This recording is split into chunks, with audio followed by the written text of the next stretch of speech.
नमस्कार, स्वागत है आपका हमारे न्यूज़ 24 खबरों में। मैं हूं आपके साथ दिनेश सिंह।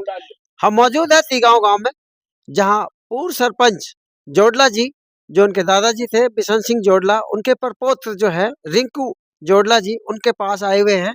हम उनसे बात करेंगे तिगाँव की जन समस्याओं के बारे में। हालाँकि तिगाँव क्षेत्र जो है, वो एक चहुमुखी विकास की ओर उभर रहा है। यहाँ से मंत्री भी हैं राजेश नागर जी, जो ये दावा करते हैं कि तिगाँव का जो क्षेत्र है उन्होंने यहाँ पे बहुत अनेक विकास कार्य करे हैं, लेकिन हमने कुछ देखा है कुछ जब कहते हैं कि जब विकास कार्य बहुत ज़्यादा होता है तो कुछ कमियाँ भी रहती हैं। वो कमियाँ हम जब आए थे तो वो दिखी थी, लेकिन फिर भी हम रिंकू जोडला जी से पूछते हैं कि क्या कमी है और क्या जो है बढ़ोतरी हुई है विकास के मामले में? रिंकू जी आपका स्वागत है। धन्यवाद। सबसे पहले तो मैं गाँव वासियों को और क्षेत्रवासियों को नए साल की शुभकामनाएँ देता हूँ और आशा करता हूँ कि आप सभी हँसी-खुशी रहें और आपका ये साल हँसी-खुशी जाए। तो जी। बताइए यहाँ पे विकास कितना हुआ है और कितनी कमी रह गई है? क्योंकि अक्सर देखा जाता है कि बड़ी-बड़ी इमारतों के जो नीचे है छाया बनी रहती है और ऐसा ही होता है कि जब विकास बहुत होता है कुछ ऐसी चीज़ें छोटी-मोटी रह जाती है। क्या रह गई है यहाँ पे ऐसी चीज़? ऐसा है कि विकास कार्यों की बात करें तो मंत्री जी ने विकास कार्य तो बहुत कराए हैं पहले भी और अब भी चल रहे हैं, लेकिन जो छोटी-छोटी समस्याएँ उनके कारण गाँव में जाम लग जाता है। जो नाली की जो समस्या है, सीवरेज की समस्या है जो अब तक अ, 3 साढ़े 3 4 साल हो गए वो कंप्लीट नहीं हो पा रही है। उसकी वजह से जो पानी की समस्या है और ये जाम की समस्या है, ये छोटी-छोटी समस्याएँ मैं मंत्री जी से, राजेश नागर से जी और कृष्णपाल गुर्जर से, दोनों से यह आग्रह करूँगा कि जो छोटी-छोटी समस्याएँ इन पे थोड़ा-सा ध्यान दें और जो गाँव में जो पानी जल भराव है ये और एक जाम की समस्या है, अगर पुलिस जो अपनी गश्त लगाती रहे तो ये जो गाड़ियाँ लोग बाहर के गाँवों के जो आते हैं, ये बाज़ार में मार्केट में ये रोड पे ही गाड़ी खड़ी करके और अंदर चले जाते हैं। उसकी वजह से जाम लगता है और कोई वजह नहीं है जाम की।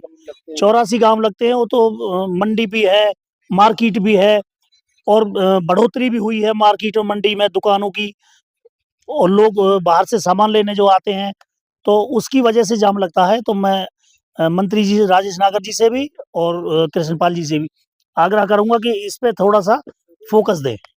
अभी जो मझावली पुल जो बना है उसके बारे में क्या कहना है? क्योंकि ये इससे जो है आवागमन बहुत आसान हो जाएगा। ग्रेटर नोएडा का जो है ये जो उससे क्या है कि बहुत ही नज़दीक हो जाएगा आपके। जी मझावली पुल तो लगभग कंप्लीट है।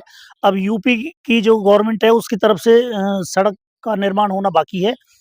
तो उसकी वजह से भी हमारे गाँव में जो बाहर के लोग यातायात है उससे भी जाम लग रहा है। तो मैं दोनों मंत्री जी से ये आग्रह करूँगा कि बाईपास की जो हमारी समस्या है, ये नंबर 1 पे है और बाईपास बनना बहुत ज़रूरी है, जब ये जाम से निजात मिलेगी।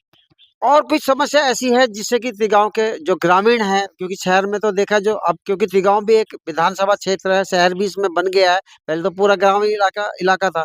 लेकिन ये देखा कि शहर में तो विकास बहुत तेज़ी से हो रहा है। सड़कें भी, बिजली भी, सब कुछ जो है वो ठीक-ठाक है। गाँव में कुछ ऐसी कुछ चीज़ें जो गाँव वाले चाहते हैं कि भई हमारा भी कुछ हो क्योंकि तिगाँव एक बहुत बड़ा क्षेत्र है। नहीं, बिजली की समस्या नहीं है हमारे गाँव में, सड़क की भी समस्या नहीं है, सड़क भी बढ़िया बन रही है। आज भी राजेश नागर जी ने एक सड़क का उद्घाटन किया है, तेगाँव से कोराली और लगभग बल्लभगढ़ से मझावली, फरीदाबाद से मझावली रोड बढ़िया बन रहे हैं, कोई दिक्कत नहीं है, समस्या नहीं है रोड की। तो ये पिछली बार भी जब आप बता रहे हैं कि हमें भी पता चला कि खट्टर साहब जब सीएम थे तो उन्होंने घोषणा की थी कि भई ये उपमंडल बने, यहाँ पे एसडीएम बैठे। तो ये जो है, ये अब कितना अग्रसर है? ये काम कितनी जल्दी होने वाला है? क्या आपको मंत्री जी ने कुछ आश्वासन दिया है? क्या अपने केंद्रीय मंत्री भी जो हैं, वो भी कृष्णपाल जी गुर्जर जी हैं, वो भी लगातार प्रयास करते रहते हैं कि फरीदाबाद का चहुमुखी विकास हो? देखो मंडल की अगर बात करें तो वो उसे तो काफ़ी टाइम हो गया, उसके बारे में अभी कोई अपडेट नहीं है। लेटेस्ट अपडेट नहीं है। पहले म यहाँ नीम के रोड पे ज़मीन दी थी तहसील के लिए, लेकिन अभी उसका कोई अभी फाइनल वो नहीं है।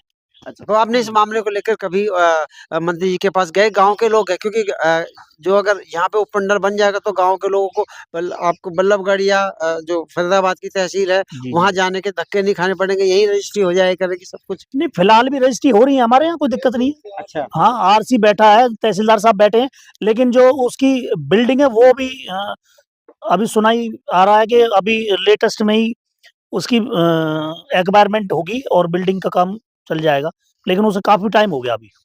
ये थे हमारे बीच रिंकू जोड़ला जी और जो कि इनकी पृष्ठभूमि अगर हम बखान करें तो ये देवीलाल के टाइम में इनके दादाजी जो है बहुत इनके घर में आना जाना था। राजनीतिक पृष्ठभूमि भी इनकी इसी प्रकार है, लेकिन फिलहाल जो है अभी जो है ये गांव के सरपंच के उसमें हैं और आगे वाले चुनाव में शायद सरपंच का चुनाव लड़ेंगे और भी तो टाइम कुछ बताएगा जी। वो तो जब भी कभी घोषणा होगी तो तब वो करेंगे, लेकिन फिलहाल जो है अपने गांव के लिए ये हमेशा अग्रसर रहते हैं।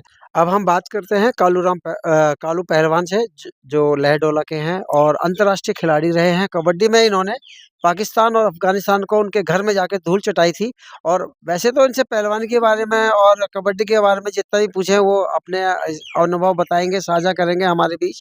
लेकिन हम आज इनसे बात करते हैं अपने गांव के बारे में, उनकी जन समस्याओं के बारे में, जिसको को लेकर के यहाँ पे एक काफी लोग जो है मौजूद लोग खड़े हैं और बैठे हुए हैं, सॉरी।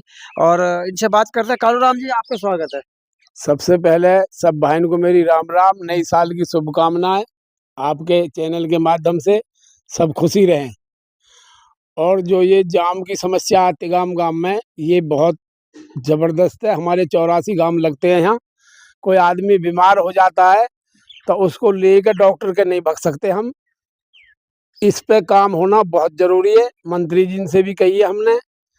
और 20 साल से हमारे रोड नहीं बने, मिंझावली से यहाँ तक ये पुल, ये बहुत अच्छा काम किया हमारे दोनों मंत्री ने।